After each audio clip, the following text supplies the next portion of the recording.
स्वागत है यीशु मसीह की हजूरी में, आनंद से भरी और जीवित हजूरी में, जहां आप सेम वापस नहीं जाएंगे। तारीफ करो जोर से। अपनी अपनी सीट पे बैठ जाओ, अपनी बाइबल को उठाओ, अपने हाथों को उठाओ अपनी बाइबल समेत। परमेश्वर, मैं इस वचन से प्यार करता हूं। यह वचन मेरे शुद्ध रहने का, चंगा रहने का, उद्धार में बने रहने का ये आधार है, ये मेरा बेस है, ये मेरी नींव है। मैं अपना घर, अपना जीवन रूपी घर इस नींव पर बनाऊंगा, क्योंकि परमेश्वर अपने वचन को ही भेजता, चंगा और आजाद करता। सर्वशक्तिमान परमेश्वर, इस वचन को भेजने के लिए थैंक यू। आपका लाखों बार धन्यवाद। आमीन। अपने मन में प्रार्थना करो कि जो वचन मैं सुनूं मेरे अंदर जाए।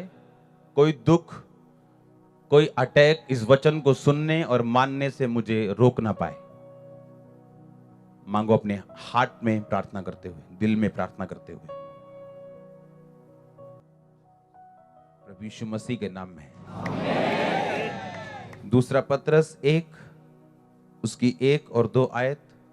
शिमोन पतरस की ओर से, जो यीशु मसीह का दास और प्रेरित है, उन लोगों के नाम जिन्होंने हमारे परमेश्वर और उद्धारकर्ता यीशु मसीह की धार्मिकता के द्वारा हमारे समान बहुमूल्य विश्वास प्राप्त किया है। परमेश्वर की ओर से और हमारे प्रभु यीशु मसीह की पहचान के द्वारा अनुग्रह और शांति तुम में बहुतायत से बढ़ती जाए। सब बोलो आमीन। पिछले संडे आपने किसके बारे में सुना था? ग्रेस के बारे में। आमीन। अगले लेवल पे जाने के लिए क्या चाहिए? मैंने कहा अगले लेवल पे जाने के लिए क्या चाहिए? जो आप चाहते हैं आपकी लाइफ में हो पर हो नहीं रहा, उसके लिए क्या चाहिए? और ग्रेस कैसे मिलती? प्रभु यीशु मसीह की पहचान के द्वारा। कैसी पहचान? ग्नोसिस के एपिग्नोसिस। एपिग्नोसिस मतलब प्रैक्टिकली किसी को पहचानना, एक्नॉलेज करना उसकी हुजूरी को अपनी लाइफ के अंदर। आमीन। तो व्यभिचार ना कर, ये जानना अलग बात है, लेकिन ना करना और प्रैक्टिकल रहना ये क्या है? अलग है। शराब ना पीना ये अलग चीज है, लेकिन जान के भी पीना ये अलग चीज है। अगर आप जानबूझ के भी कर रहे हो तो इसका मतलब आप ग्नोसिस में हो, आप ज्ञान में हो, पहचान में नहीं हो। और परमेश्वर ने कहा जब तक तुम पहचान में नहीं जाओगे तब तक तुम्हें अगली ग्रेस नहीं मिलेगी, अगले लेवल में तुम नहीं जा पाओगे जिसके लिए मैंने तुम्हें चुना। याद रखो परमेश्वर का वचन क्या कहता है कि मैं तुम्हें अंश अंश करके अपनी ही महिमा में बदलूंगा। आमीन। अंश अंश करके मैं तुम्हें परिवर्तित करूंगा। जिस रूप में मैं तुम्हें लेके जाना चाहता हूं, मैं उस रूप में तुम्हें लेके जाऊंगा। जहां जिस मंजिल तक लेके जाना चाहता हूं, मैं तुम्हें अंश अंश करके लेके जाऊंगा। परमेश्वर ने कहा इस्राएलियों को कि मैं तुम्हारे सामने से सभी दुश्मन देशों को अभी दूर कर सकता हूं। सारे देश एकदम से तुम्हारे दुश्मन तुमसे दूर हो जाएंगे, पर अगर मैं ऐसा करूंगा तो बनेले पशु आएंगे और तुमको फाड़ खाएंगे। क्योंकि अभी तुम इस ग्रेस में नहीं हो कि मैं सभी देशों को तुम्हारे सामने से दूर कर दूं और तुम सरवाइव कर सको। हालेलुया। बोलो ग्रेस। फिर से बोलो ग्रेस। परमेश्वर ने कहा मैं धीरे धीरे से पहले एक देश दूर करूंगा तुम्हारा दुश्मन, फिर दूसरा दूर करूंगा, फिर तीसरा दूर करूंगा, और अंश अंश करके मैं तुम्हें सब कनान देश का मालिक बना दूंगा। यबूसी, परिजियों, ये सब देशों का मैं तुम्हें मालिक बना दूंगा, लेकिन धीरे धीरे करके। अगर मैं एकदम से उनको भगा दूंगा तो नेचर तुम्हारे खिलाफ हो जाएगी, बनेले पशु आके तुमको फाड़ देंगे, क्योंकि अभी तुम में वो ग्रेस नहीं। और उस ग्रेस को हासिल करने के लिए तुम्हें मेरे साथ चलना पड़ेगा और मेरी पहचान में सिद्ध होना पड़ेगा। और जैसे जैसे तुम रोज मेरे साथ चलते जाओगे, मेरी पहचान में बढ़ते जाओगे, मैं अंश अंश करके तुम्हें बढ़ाता जाऊंगा और वो सब वायदे अब तुम्हारी जिंदगी में पूरे करता जाऊंगा जो मैंने तुम्हारे साथ किए हैं। और वो सबके साथ अलग अलग है। हर एक के जीवन में परमेश्वर की योजना अलग है। हर एक को बढ़ाने का तरीका परमेश्वर का अलग है। गाड़ियां अलग अलग हो सकती हैं पर डीजल एक ही है। हाँ, कोई बल्ब लगा सकता है, कोई एलईडी लगा सकता है, लेकिन इलेक्ट्रिसिटी एक ही है। आमीन। और उसी तरह से ग्रेस एक ही है, जिसने किसी को चंगाई देनी है, किसी को बरकत देनी है, किसी के घर में उद्धार लेके आना है। ये सब काम परमेश्वर की सामर्थ्य और परमेश्वर का अनुग्रह ही करता है। और परमेश्वर ने कहा इस अनुग्रह को हासिल करने के लिए तुम्हें मेरी पहचान में क्या करना पड़ेगा? बढ़ना पड़ेगा। आमीन। और जैसे तुम मेरी पहचान में बढ़ते जाओगे, मैं अंश अंश करके तुम्हें बढ़ाता जाऊंगा। अगर आज कोई चीज आपके पास नहीं है, इसका मतलब उस चीज के लिए आपके पास ग्रेस नहीं। और ग्रेस आती है जैसे जैसे रोज आप परमेश्वर के साथ चलते हो, अपनी बीमारी में भी, तकलीफ में भी, निराशा में भी, दुखों में भी, सताव में भी। और जब आप निकलते हो, आप एक अलग मनुष्य बन के निकलते हो। आप पहले से ज्यादा स्ट्रांग होते हो, पहले से ज्यादा सामर्थी होते हो, पहले से ज्यादा ग्रेसफुल होते हो, क्योंकि कहता मैं अंश अंश करके वो ग्रेस तुम्हारी लाइफ में बढ़ाता जाऊंगा। एवरी ईयर आप बेटर होंगे। एवरी ईयर, हर साल। जब आप पहाड़ियों पे जाते हो तो पहाड़ियां ऊपर ऊपर ऊपर जाते जाते कई बार नीचे भी आती है। आप नीचे जा रहे हो, आपको लगता है आप नीचे नहीं जा रहे हो, आप एक ऊंची पहाड़ी चढ़ने की तैयारी कर रहे हो। ये परीक्षाएं नीची पहाड़ी, आपकी हाइट कम नहीं हो रही, आपकी मंजिल कहीं छूट नहीं रही। पर उस निचली पहाड़ियों में भी परमेश्वर चेक करता है कि जब मैं इसे ऊंची पहाड़ियों में लेके गया, ये क्या सोचता है, अब निचली पहाड़ियों में ये क्या सोचता है। उसने कहा अगर तुम मुझे पहचान लोगे तो तुम हर सिचुएशन में मेरे साथ वफादार रहोगे। और अगर आपको यीशु मसीह की पहचान हो जाए, आप डरेंगे नहीं। आपको मालूम होगा कि हर वो चीज जो इस धरती के नीचे आपके साथ हो रही, वो दिखने में कितनी भी अजीब क्यों ना हो, पर उसका एक पर्पस है, एक डिवाइन पर्पस, एक ईश्वरीय, एक उसका कारण है जो परमेश्वर आने वाले टाइम में प्रकट करता है आप पे। वो कितनी भी अजीब क्यों ना हो, दुखों से भरी क्यों ना हो, लेकिन जब वो टाइम निकल जाता है और आपको परमेश्वर आपको अपने ईश्वरीय प्लान में आपको दाखिल करता है और अगली ग्रेस आपको देता है, आप बोलते हो हां अब मुझे समझ आया। पतरस कहता जो दुख रूपी अग्नि तुम्हारे ऊपर भड़की है, कहता तुम्हें सिद्ध सिथर और बलवंत करेगी। ये तुम्हें नाश करने के लिए नहीं, तुम्हारी गवाही को स्ट्रांग करने के लिए, तुम्हें और सामर्थी करने के लिए। आप अंश अंश करके बढ़ते हो। परमेश्वर ने कहा इस्राएलियों को मैं अंश अंश करके, एक एक देश करके तुम्हें दूंगा।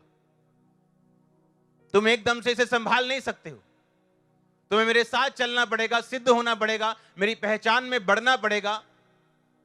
और जब पाप एंट्री करता है, पहचान में रोक लगती है, आत्मिक रूप में उन्नति रुकती है, ग्रेस रुक जाती है। शारीरिक रूप में हमारे साल बढ़ते जाते हैं, 4 साल हो गए मसीह में, 5 साल हो गए, 6 साल हो गए, पर आत्मिक रूप में हमारी ग्रोथ खत्म है। और जब पाप की रिपेंटेंस होती है, जब पाप की तौबा होती है, तो फिर आत्मिक रूप से हम बढ़ना शुरू करते हैं और ग्रेस में बढ़ना शुरू करते हैं। और जब ग्रेस में हम बढ़ना शुरू करते हैं, परमेश्वर उन चीजों को हमारी जिंदगी में प्रैक्टिकली लेके आता है जिसके लिए हमें चुना गया था। इसीलिए परमेश्वर ने कहा अगर मेरा प्लान तुम्हारी जिंदगी में तुम्हें पूरा करना है तो तुम्हें मेरे साथ कोऑपरेट करना पड़ेगा, तुम्हें मेरे साथ सहायता करनी पड़ेगी। नाई के पास जाते हैं ना हम, हाँ, आप ब्यूटी पार्लर में जाती होंगी, वो नाई के पास जाते होंगे। अगर आप हिली जाओ ऐसे ऐसे करके, आपका फेशियल कर देंगे, वो भूत बना के छोड़ेंगे आपको, घर वाले पहचान नहीं सकेंगे क्या हो गया। हाँ, अगर ऐसे ऐसे बाल हिलाई जाओगे, अच्छी कटिंग कर देगा वो तुम्हारी। आपको पेशेंस रखना पड़ता है। हाँ, वो नाई का एक उस तरह गलत लग गया, आपको गंजा भी कर सकता है, पर आप फिर भी नाई पे विश्वास करते हो, पर परमेश्वर पे नहीं करते। आप आराम से बैठते हो नाई के सामने कि भाई कर दे, और आपको मालूम अगर हिला तो मेरा दोस्त मजाक उड़ाएंगे। हाँ, यही परमेश्वर है। अगर आप हिलेंगे, उसको डिस्टर्ब करेंगे, आप ही डिस्टर्ब होंगे। अगर वो कह रहा है ये काम नहीं करना, तो वो आप ही की बेहतरी के लिए, आपको सुंदर करने के लिए। अगर वो कह रहा है कि व्यभिचार ना कर, चोरी ना कर, हत्या ना कर, कहता जो तुम दूसरों के साथ करोगे तुम मेरे साथ करोगे। अगर तुम अपने विरोधी को, वो तुम्हारा कितना भी बड़ा क्यों ना हो, तुम्हारे खिलाफ कितना भी बोलता क्यों ना हो, अगर तुम उसे माफ नहीं करोगे तो मैं तुम्हें माफ नहीं करूंगा। जो तुम चाहते हो लोग तुम्हारे साथ करें, तुम भी लोगों के साथ वैसा ही करो। अगर तुम एक ऐसे पास्टर हो जो निंदा ही करता है हर वक्त, तुम्हें जनता भी ऐसी मिलेगी जो हर वक्त निंदा करेगी। अगर तुम एक कंजूस पास्टर हो, तुम्हारी जनता भी कंजूस होगी। अगर तुम देने वाले अगुए हो, तुम्हारी जनता भी देने वाली होगी। कहता जो तुम मेरे साथ करोगे लोग तुम्हारे साथ करेंगे, जो तुम लोगों के साथ करोगे लोग वही तुम्हारे साथ करेंगे। ये जमीन में जो आप बोते हो वो उगता है। आम उगाओगे आम उगेगा, कांटे बोओगे कांटे उगेंगे। आपकी बॉडी भी जमीनी से ही बनी, मिट्टी से ही बनी। जो कुछ आप बोएंगे वही आप काटेंगे। आज आप फाइनेंशियल फसल नहीं काट सकते अगर हमारे बीज सही नहीं है तो। उसने कहा मैं तुम्हें अंश अंश करके आगे लेके जाऊंगा, हर वो देश को साइड पे करूंगा जो मैंने तुम्हें कहा है कि मैं सब कनान देश तुमको दूंगा, जहां दूध और शहद की नदियां बहती वो सब मैं तुमको दूंगा। दूध और शहद ये फाइनल प्रोडक्ट है। मक्खी का फाइनल प्रोडक्ट क्या है? शहद। गाय का फाइनल प्रोडक्ट क्या है? कहता है मैं तुम्हें बेस्ट प्लेसेस दूंगा जहां 100% फल तुम्हारे पास होगा, 100% तुम्हें फ्रूट होगा तुम्हारी लाइफ में, तुम्हारी मिनिस्ट्री में, तुम्हारे जीवन में। मैं तुम्हें एंड प्रोडक्ट दूंगा। मैं तुम्हें कनान देश दूंगा जहां दूध और शहद की नदियां बहती। अंश अंश करके मैं उन देशों को अलग करूंगा और तुम्हें उन पे जितवाऊंगा। ये पुराने नियम का था जब लड़ाइयां चलती थी।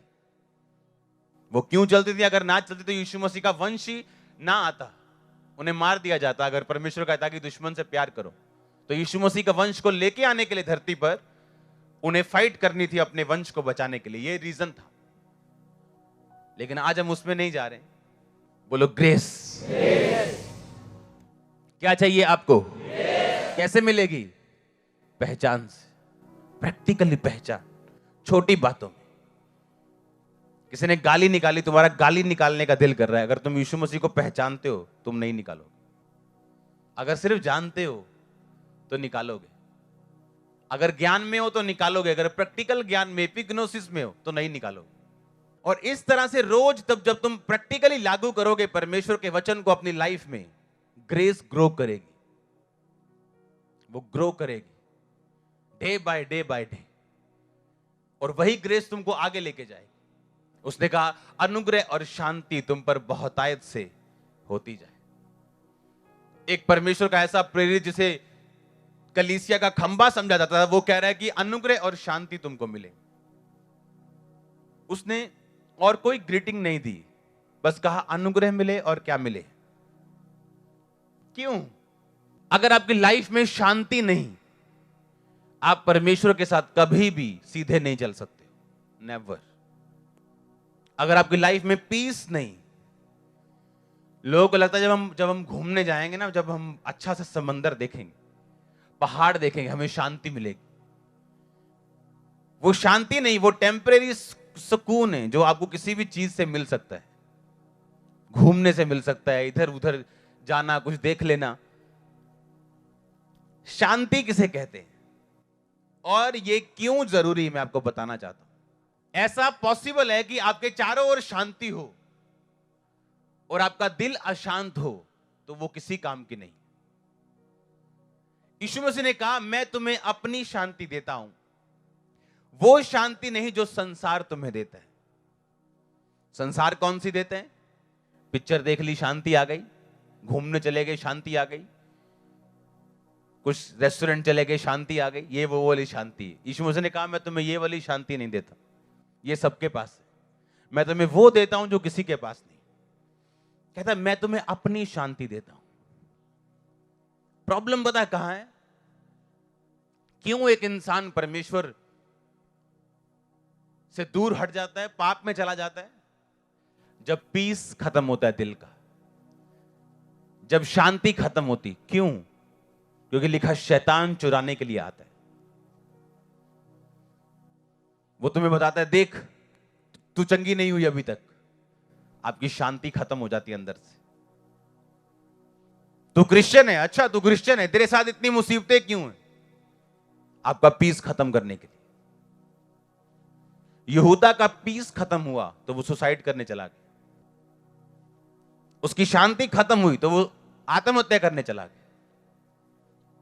जब आपका हृदय असली शांति में होता है, आपके चारों तरफ भयंकर लड़ाइयां ही क्यों ना हो, वो शांति कभी खत्म नहीं हो सकती। यीशु मसीह ने कहा, मैं तुम्हें अपनी शांति देता हूं। लोग मुझे कोड़े मार रहे हैं, लेकिन मेरे अंदर क्या है? वो मेरे सिर पे कांटों का ताज डाल के, आंखों में पट्टी मार के, थप्पड़ मार के बोल रहे हैं, भविष्यवाणी कर, तू बड़ी भविष्यवाणी करता है ना, अब भविष्यवाणी कर, तुझे किसने मारा? हम चारों में से। पर अंदर क्या था? शांति। जब पीस आपके हृदय पे छा जाता है, आप परवाह नहीं करते हो आपके आसपास आपकी लाइफ में क्या हो रहा है। और शांति तब आती है जब आपको यीशु मसीह की पहचान हो जाती है।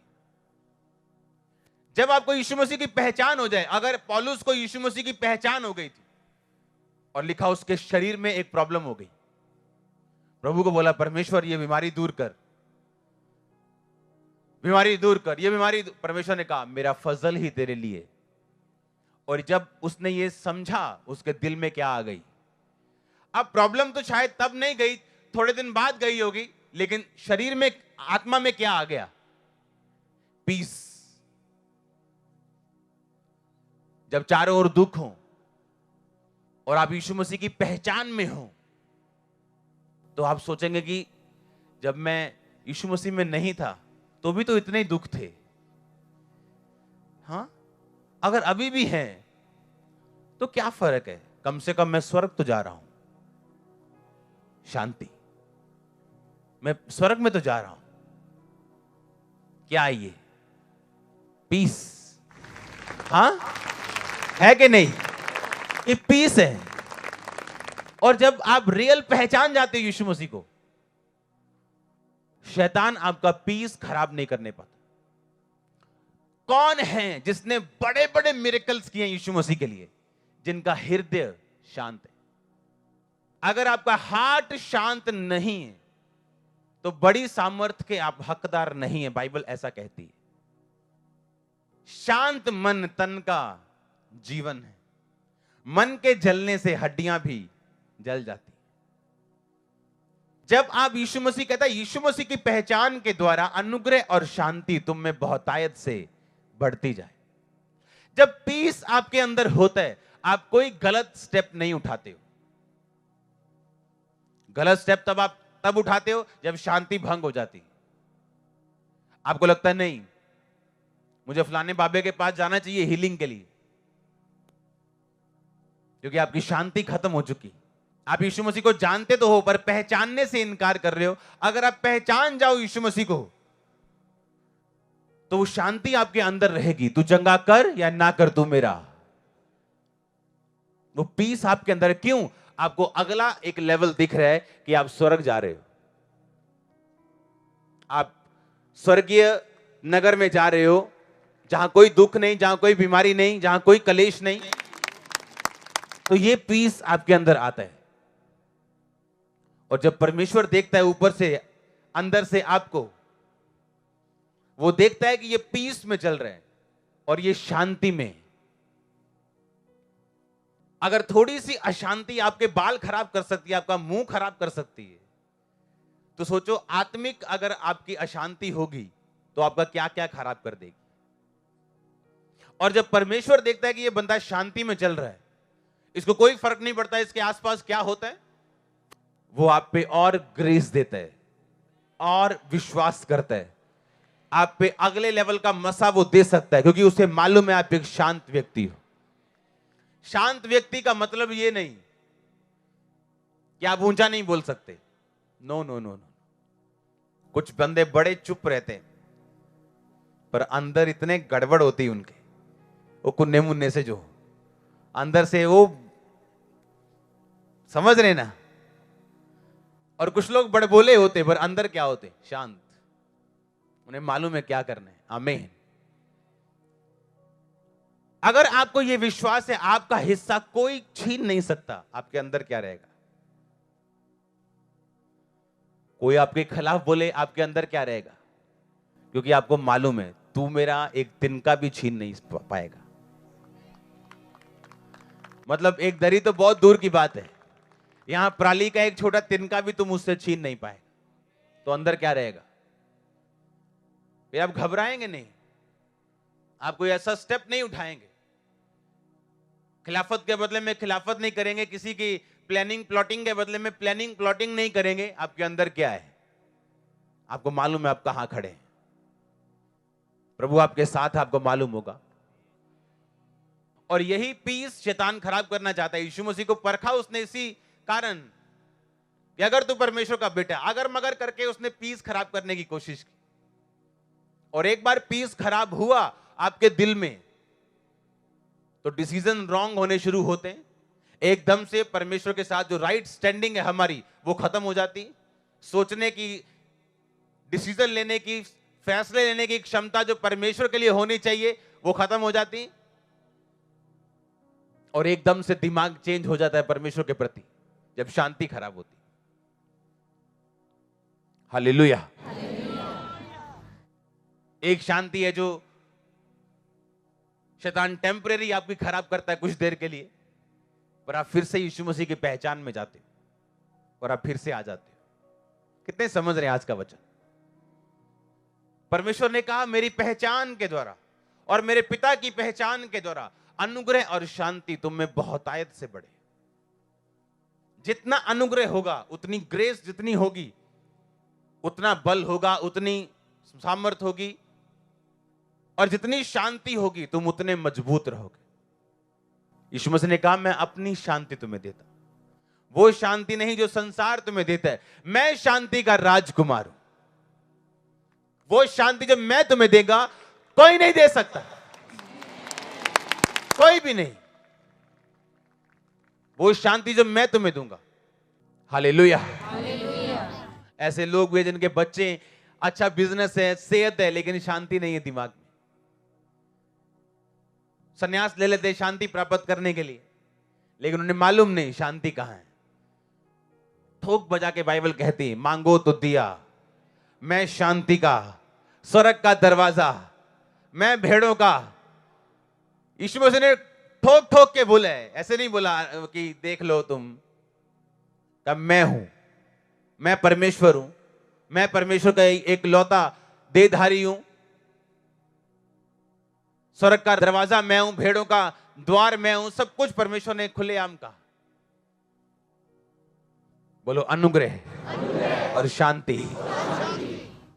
जब पीस आप में होगा, जब आपका हृदय शांत होगा और पीस में होगा, वो आप पे फेथ करेगा आपको बड़े काम करने के लिए।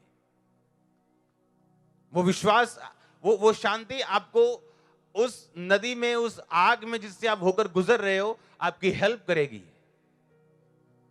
आमीन। शैतान के लिए उससे डेंजरस व्यक्ति नहीं है जिसके दिल में शांति हो। और शांति आती पहचान से। क्या आप स्वर्ग नहीं जा रहे हो? बपतिस्मा ले लिया, यीशु मसीह को मान लिया, क्या आप स्वर्ग नहीं जा रहे हो? जा रहे हो कि नहीं? तो क्या ये शांति की बात नहीं है क्या?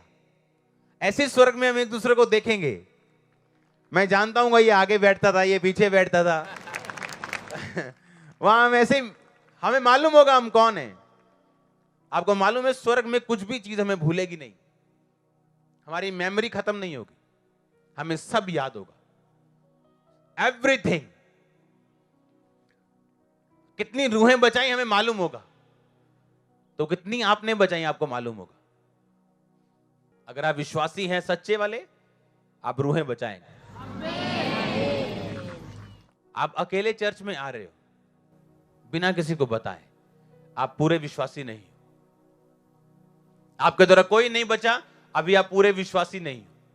अगर आप विश्वासी हो तो बाइबल ऐसा कहती है कि एक विश्वासी हमेशा परमेश्वर के बारे में बात करता है, वो जहां भी क्यों ना हो। आप प्लेन में होंगे आप बात करेंगे, आप बस में होंगे आप बात करेंगे, ट्रक में होंगे, आप बात करेंगे। आप बात करेंगे ट्रैफिक सिग्नल पर भी यीशु मसीह के बारे में, आपको जब मौका मिले। आपके पास 5 सेकंड क्यों ना हो, आपको ऐसे ऐसे क्यों ना करना पड़े। आमीन। कुछ ना कुछ आप मैसेज जरूर देंगे अगर आप उसके लिए क्रेजी हैं तो, चाहे वो ऐसे क्यों ना करना पड़े। हालेलुया। आमीन। कुछ ना कुछ आप करेंगे, पर आप अकेले सुबह उठते हो, नहाते हो, धोते हो, अकेले आते हो, जाते हो अकेले जाते हो, आशीष लिए जा रहे हो, स्पिरिचुअली मोटे होते जा रहे हो, पर लोगों को नहीं बता रहे हो। यीशु मसीह ने कहा अगर तुम मुझसे प्यार करता, मेरी भेड़ों को, मेरी भेड़ों की रखवाली, मेरे मेमनों को, अगर आप यीशु मसीह से प्यार करते हैं, अगर आप शांत हैं, अनुग्रह पाना चाहते हैं, बढ़ना चाहते हैं, ये कैसे हो सकता है आप यीशु मसीह के बारे में लोगों को बताएं ना। हालेलुया। ये कैसे हो सकता है आप सुसमाचार ना सुनाएं। जिस बंदे को आपको ये लगता है ये कभी विश्वास नहीं करेगा, वो सबसे पहले करेगा, और जिसको लगता है कि मैं तो इसे झट में मना लूंगा, वो टाइम लगाएगा। कई बार आपको सुसमाचार लेके जाना है। आमीन। आपको बताना है यीशु मसीह के बारे में। अगर आप विश्वासी हैं तो ये हथियार है आप लोगों के लिए। ऐसी शांति, ऐसा अनुग्रह क्या करेंगे अगर अकेले स्वर्ग जाएंगे तो, और वो सब परमेश्वर देगा आपको अगर आप जाएंगे यीशु मसीह के बारे में बताने के लिए।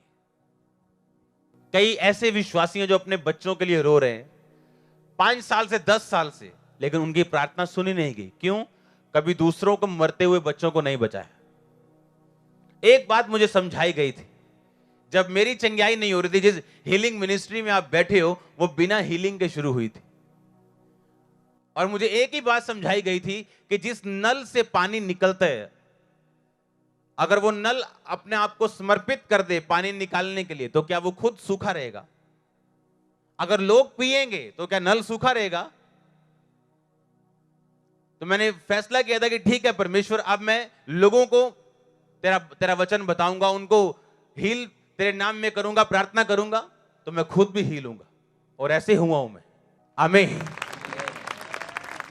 और ऐसा 1 साल नहीं, कई साल चला, बड़ी चर्च में चला। परमेश्वर ने कहा बिना विश्वास मुझे प्रसन्न करना अनहोन है। अगर देख के फेथ करना है कि नहीं पहले मुझे हीलिंग मिले तो मैं लोगों को बताऊंगा, तो इसमें विश्वास की कोई जगह नहीं है। ये थोमा वाला विश्वास है, अल्प विश्वास है, थोड़ा विश्वास है। और परमेश्वर कहता अल्प विश्वासी बड़े कार्य नहीं कर सकता। अगर पहाड़ों को हटाना है तो तुम्हें संपूर्ण विकास हुए विश्वास की जरूरत। जिस विश्वास का पूरा विकास हो चुका, जो बड़ा हो, संपूर्ण हो, उसके जरिए तुम पहाड़ हटा सकते। अल्प वाला नहीं, बच्चे वाला नहीं। हालेलुया। आपके दिल में अगर दया हो यीशु मसीह के लिए, आप अपने पड़ोसी को क्यों नहीं बचाएंगे? अगर दिल में दया हो, अगर आपके दिल में प्रभु का प्यार हो, आप अपने बॉस को क्यों नहीं बताएंगे यीशु मसीह के बारे में? जहां आप काम करते हैं आप क्यों नहीं बताएंगे? जो आपके नीचे काम करते हैं आप उन्हें क्यों नहीं बताएंगे? अपने डिपार्टमेंट में क्यों नहीं बताएंगे? हालेलुया। अगर आप परमेश्वर पे विश्वास करते हो, उससे प्रेम करते हो, जो आप बोओगे आप वो काटते हो। आपको मालूम होना चाहिए, आप रूहें बोओगे परमेश्वर में, आप लोगों के बच्चों को बचाओगे, लोगों के बीमार शरीरों को बचाओगे। एक दिन जब आपको जरूरत पड़ेगी, परमेश्वर दोनों हाथों से और दोनों कानों से आपकी प्रार्थना सुनेगा और दोनों हाथ आप पे रखेगा। वो कहता है जैसा तू लोगों के साथ करेगा वैसा बदला मैं तुम्हें दूंगा। आप परमेश्वर को उधार दे सकते हो? नहीं दे सकते? दे सकते। लिखा जो कंगाल पे अनुग्रह करता है वो यहोवा को उधार देता है। तो परमेश्वर आपका देनदार है अगर आप कंगालों की हेल्प करो तो। और जरूरी नहीं एक कंगाल की एक कंबल दे के आपको फेसबुक पे डालना है। ऐसे लोगों को मैं जानता हूं, हजारों हजारों घर बनाए जहां सुनामी आई, दिक्कतें हुई, पर कभी फेसबुक पे नहीं। हालेलुया। आप कितने मेरी बात को समझ रहे हैं? आपका फर्स्ट काम सुसमाचार सुनाना होना चाहिए, और जो केस हमारे अड़े वो भी परमेश्वर हल करेगा, क्योंकि ये विश्वास होगा।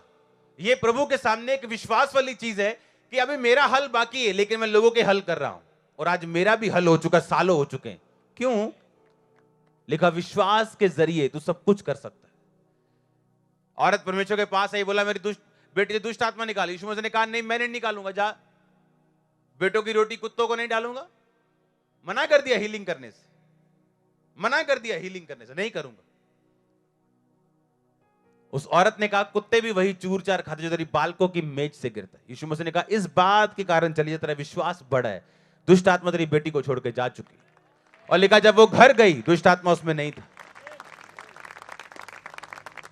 अंधा पुकार रहा है, यीशु मसीह मुझ पे दया कर, दाऊद के संतान मुझ पे दया कर। सब लोग डांट रहे चुप कर, चेले भी कह रहे चुप कर, और यीशु मसीह भी इग्नोर कर रहे हैं उसको। पहली बात सुन गई यीशु मसीह को, इग्नोर करके आगे चले गए। अंधे ने देखा नहीं सुना तो फिर पुकारा और से, जोर से, और लिखा अपना कपड़ा फेंक कर, जो भिखारियों का सर्टिफिकेट होता था कि ये भिखारी असली भिखारी, वो फेंक कर उठा। यीशु मसीह के पास जा रहा हूं, सर्टिफिकेट की जरूरत नहीं, रख लेगा ठीक है, मार देगा ठीक है, भूखा मर जाऊंगा, लेकिन अब उसका बेटा हूं, भिखारी नहीं। विश्वास नहीं है क्या? ये है या नहीं? 12 साल की लहू बहन औरत कह रही मैं उसके जाके छूंगी, चल नहीं सकती, घुटनों के बल रेंग नहीं सकती, लेकिन अपनी हिम्मत को इकट्ठा करके गई और छुआ, जबकि भीड़ इतनी थी आम बंदा भी छू नहीं पा रहा था। क्या ये विश्वास नहीं है? अगर सब कुछ देख के, लेके, सब कुछ एक्सपीरियंस करके ही बोलना है तो विश्वास कहां है फिर? यीशु मसीह ने कहा विश्वासी मुझे खुश करेंगे। और जब हम सुसमाचार देते हैं, और ऐसा नहीं है कि अगर एक केस हल नहीं हुआ तो सारे नहीं हुए, 9 हल हो चुके हैं। मेरे तो 10 हो चुके हैं, मैं आपकी बात कर रहा हूं। हाँ, 9 हल हो चुके हैं। क्या वो 9 जो हल हुए, 9 बीमारियां जो, 9 दिक्कतें जो गई, क्या वो काफी नहीं है विश्वास में ठहरे रहने के लिए? और जब इस तरह से हम चलते हैं और सुसमाचार के बारे में बताते हैं, हेवन आपके साथ होता है, ग्रेस आप पे आती है, आपका बल दुगना होता है आत्मिक। चर्च, इस दुनिया की सबसे बड़ी चर्च का पास्टर एक विश्वासी के दृढ़ता और ढीठ पुणे की वजह से पास्टर बना था। बोलता था मैं तो बुद्धि हूं, मैं नहीं बनता। वो रोने लग गई, नहीं पढ़ना है। कहता अच्छा ठीक है, और पास्टर बन गया। कभी किसी को दृढ़ता से बोला नहीं तो मेरा बेस्ट फ्रेंड है, सारा साल मैं तेरे साथ हूं, आज तूने चर्च जाना है मेरे साथ। हालेलुया। लेकिन हमें लगता है हम बस सी बच गए, आमीन, दुनिया जिथे मर्जी जाए। ऐसा नहीं। हालेलुया। आपको दूसरों को बचाना है, ग्रेस में बढ़ना, शांति में रहना। आपका दिल शांत है क्योंकि आप जानते हो आपका उद्धार कहीं गया नहीं, आप स्वर्ग के वासी हो। ये दुख थोड़ी देर के लिए है। यीशु मसीह ने पता क्या कहा? उसने कहा कोई परीक्षा तुम्हारे सहने से बाहर नहीं होगी। क्या यह शांति रखने वाली बात नहीं? उसने कहा दूसरों की बीमारी मरने के लिए, तुम्हारी मेरी महिमा के लिए। यह शांति वाली बात नहीं? नहीं है क्या? जब शांत रहता है दिल और ग्रेस हमारी लाइफ में बढ़ती, और क्या चाहिए? और साथ साथ सुसमाचार दो लोगों को, इंडिविजुअली बताओ।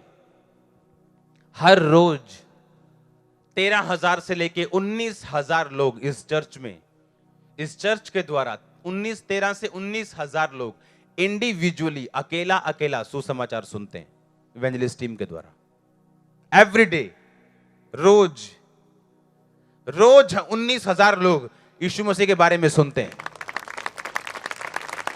रोज, एवरी डे। लेकिन आप में से कितने लोग हैं जो सुसमाचार टीम में आते हैं? चलो एक दिन मैं सुसमाचार देने के लिए जाता हूं। प्रॉब्लम यह है कि जब तक आपको फोन ना जाए कि भाई आओ, तब तक आप आते नहीं। तो कितनों को फोन कर लेंगे हम? कई बार यह होना चाहिए कि आज छुट्टी करते, चर्च चलते हैं। 3 बसें रोज जाती हैं, अगर आप आओगे तो 4 भेज देंगे। कितने समझ रहे हैं? कितनी बहनें जो आते हैं, वॉलंटियर्स आते हैं, उनको जब फोन जाता है कि महीने में एक दिन आपने सुसमाचार को देना है, वो आते हैं। विश्वासी नहीं आते। क्यों? उन्हें लगता है कि हमें फोन आएगा तो हम जाएंगे। किस किस को फोन करेंगे हम? 1 लाख बंदे को फोन करेंगे? अगर 1 लाख बंदे को फोन करेंगे तो आपकी प्रेयर रिक्वेस्ट रुक जाएंगी, आप प्रेयर नहीं करवा पाओगे कॉल सेंटर से। कई बार आपको एक दिन निकालना है कि ठीक है आज मैं चलता हूं चर्च, बिना पूछे बिना फोन किए, क्योंकि एवरी डे हम जाते हैं, रोज मीटिंग दिन छोड़ के, संडे छोड़ के, एवरी डे रोज। और लोगों को सुसमाचार देना अलग, टीवी से अलग जाता है, इंडिविजुअली, अकेले अकेले को, गांव में, शहरों में। तो कितने लोग आप कभी हिस्सा बने हो? कोई भी नहीं, क्योंकि सबको अपनी अपनी पड़ी। मेरी रसौली आज निकलनी चाहिए, मेरा वीजा आज आना चाहिए, 25 को मैंने गवाही देनी। भूल जाओ, यीशु मसीह ने कहा तुम्हारे लिए बना है सब कुछ। अगर एक राजकुमार हो, बिल गेट आज का लगा लो आप, अगर उसका बेटा सुबह सुबह जाके उसके दरवाजे में ठक ठक करे, डैडी मेरी रोटी चाहिए थी, बोलेगा क्या चाहिए? रोटी चाहिए? तू पागल है क्या? ये खरबों रुपया दे रहा है। वो हाल विश्वासी का है, उसे बस वही चाहिए जो उसे चाहिए। आप उसके बेटे हो जिसने बिल गेट को बनाया, सुलेमान को बनाया, उसकी बेटियां हो। आमीन। आपको बिलीव रखना है कि आज चर्च चलते हैं, और बार बार बताने की जरूरत नहीं होनी चाहिए। और जो ऑनलाइन सुन रहे हैं उनको भी बताने की जरूरत नहीं होनी चाहिए कि चलो आज चर्च चलते हैं। बुखार हो के 2 दिन छुट्टी करने से अच्छा ये है कि 2 दिन चर्च को दे दो, कि प्रभु बोले छोड़ो बुखार, दो ही मत। कि चर्च में आए बिना फोन किए, सुबह सुसमाचार की गाड़ियां 9 बजे निकलती, आए गाड़ी में बैठे, सुसमाचार दिया, लोगों को बताया, और शाम को देखना क्या सुपरमैन जैसी आपको फीलिंग आएगी। देखना करके। जहां मेरे क्रूसेड होते थे, मैं उनको बोलता था, अच्छा ये गली में ऐसे जाओगे तो इधर घर आएगा, इस गली में ऐसे। आपको कैसे पता? मैंने कहा इन गलियों में मैंने पोस्टर्स लगाए हैं, पंफलेट्स बांटे हैं। आमीन। और ऐसा नहीं कि हाँ मैं कुछ करना चाहता हूं, चलो छोटे से काम से शुरू करो। आनंदित होके, वेरी ब्लेस्ड होके, खुश होके काम किया। आमीन। आज लोगों को लगता है अच्छा पोस्टर लगाना ये छोटा काम है, ये प्रीचिंग करना ये बड़ा काम। अगर मैं आज भी पोस्टर लगाने के लिए तैयार हूं, पर अगर मैंने 2 घरों में लगाए, उसके तीसरे घर में जा नहीं पाऊंगा, लोग वही बिठा लेंगे। हालेलुया। आज मैं चप्पलों की मैं सेवा करने जाता हूं, तो तब जाता हूं जब आप सब लोग चले जाते हो, थोड़े से लोग रह जाते। मुझे मालूम नहीं आप घेरोगे मेरे को, तो मैंने जल्दी टीम को बोला है कि अंदर का हॉल जल्दी बना के इसको 4 दीवारी करो, मैं अपने मनपसंद काम कर सकूं। बाथरूम साफ करना मेरा मनपसंद काम है, चप्पलें उठाना मेरा मनपसंद काम है। हालेलुया। तो मुझे मालूम है जब आप हार्ट से, दिल से आप सेवा करोगे, आप कभी छोटे नहीं रहोगे। आमीन। तो कितने लोग हैं जिनको भी फोन करना पड़ेगा कि बहन आप आ रहे हो चर्च में सुसमाचार देने, और उनको लगता है पता नहीं सुसमाचार सुनाने के लिए मुझे डिग्री करनी पड़ेगी, मैंने 10वीं पढ़ना पड़ेगा पहला। आपको ABC भी नहीं आती तो भी आप सुसमाचार दे सकते हो कि बहन जी यीशु मसीह मारा गया, गाड़ा गया, तीसरे दिन मुर्दों में से जी उठा। क्या पढ़ने लिखने की जरूरत है इसके लिए? उस पंफलेट पोस्टर में होता है कि आप मीटिंग में आओ जी, प्रभु आपको छुएगा। अच्छा उसने नहीं भी आना, उसके नीचे टीवी के प्रोग्राम लिखे होते हैं, वो तो सुनेगा, वो तो बच जाएगा, आपके जाने से बच जाएगा। हाँ या ना? अगर वो आपकी बातों में विश्वास नहीं करेगा कोई प्रॉब्लम नहीं। मैंने भी कहा किया था पहली बार में, मैं दुश्मन था पहली बार में, जब मुझे क्रिश्चियन लोगों ने कुछ बातें बोली थी। दूसरी बात पे यकीन नहीं करेगा, फेसबुक पे तो देखेगा ना, वहां एड्रेस लिखा है। टीवी प्रोग्राम तो देखेगा ना, घर में आया वो अकेला होगा, वहां बच जाएगा वो। हालेलुया।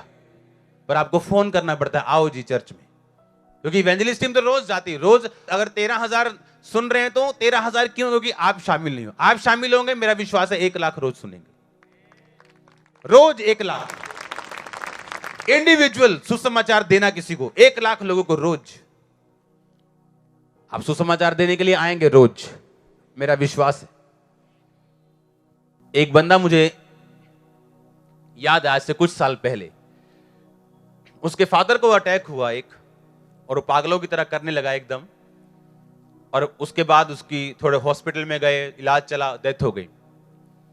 जब उसकी डेथ हुई, जब उसको जला के आ रहे थे वो, तो उसके बेटे को सेम अटैक हुआ और सेम हॉस्पिटल में गया। जब मरने वाला था, मुझे आज भी याद है, मैं कंस्ट्रक्शन की साइट पे खड़ा था और वो लड़का आया मेरे पास और बोला कि इसके फादर की डेथ हो गई, सेम अटैक इसको शुरू हो गए और भी सेम ऐसे ही कर रहा है, और ये भी पतला हो गया, ये भी खत्म हो जाएगा। और मैंने उस पर प्रेयर नहीं की। मैंने कहा वो मिट्टी का काम चल रहा है, जब मिट्टी का काम कर चल के, और वो हील हो गया था मिट्टी का काम करके। मिट्टी का काम, मैंने हाथ भी नहीं लगाया उस। तो कई बार परमेश्वर ये साबित करना चाहता है कि तेरी प्रॉब्लम अब प्रेयर में नहीं रह गई, उसका हल प्रार्थना में नहीं, उसका हल प्रभु के काम में रह गया। मुझे मालूम था पर्सनली कुछ कि मेरे कुछ जो हल होंगे वो प्रेयर से अब नहीं होंगे, मुझे काम करना पड़ेगा प्रभु का। हालेलुया। अगर आप चर्च के अच्छे मेंबर हैं, कॉन्टिन्यूस मेंबर हैं, और अगर आप सुसमाचार के लिए नहीं आते हैं और किसी सेवा में आपका हिस्सा नहीं है, तो आप अच्छे मेंबर नहीं है बाइबल के मुताबिक। आप हाफ मेंबर हैं चर्च के, फुल मेंबर नहीं। मुझे छुट्टी नहीं मिलती जी काम से। जब बुखार होता है छुट्टी करते हो कि नहीं? करते हो कि नहीं करते हो? जब आप सुसमाचार के लिए टाइम दोगे, एफर्ट दोगे, आप देखोगे स्वर्ग खुला हुआ अपने लिए। मैं ये होली स्पिरिट की अगुवाई से आपको बोल रहा हूं, हेवन ओपन देखोगे अपने आप।